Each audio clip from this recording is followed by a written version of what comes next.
Oscar, I have a question about the future teaching. What do you think? Will it be based more than 50% on gamification? That's okay.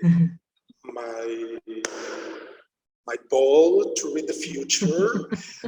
It's being fixed at the moment. I can tell you if it's going to be 50% or not. I can tell you probably it's going to be quite a lot.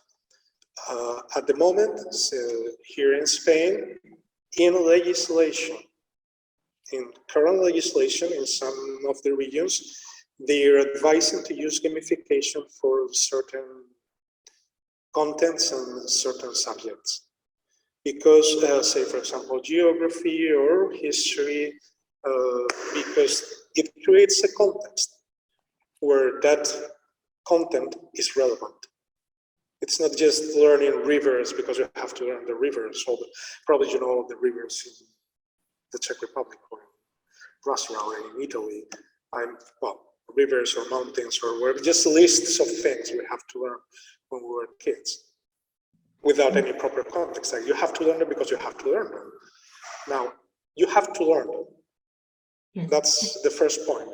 It's very interesting that you know all the rivers in your country and the main rivers in Europe because you're going to be traveling and you're going to be going to cities and you're going to connect your reality to what you learned when you were in school, and that gives you a sense of belonging in the world, which is very interesting.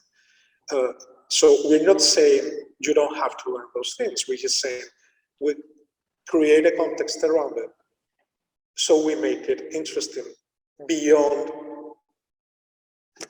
their position in the world, so to say, their interest in their outside world.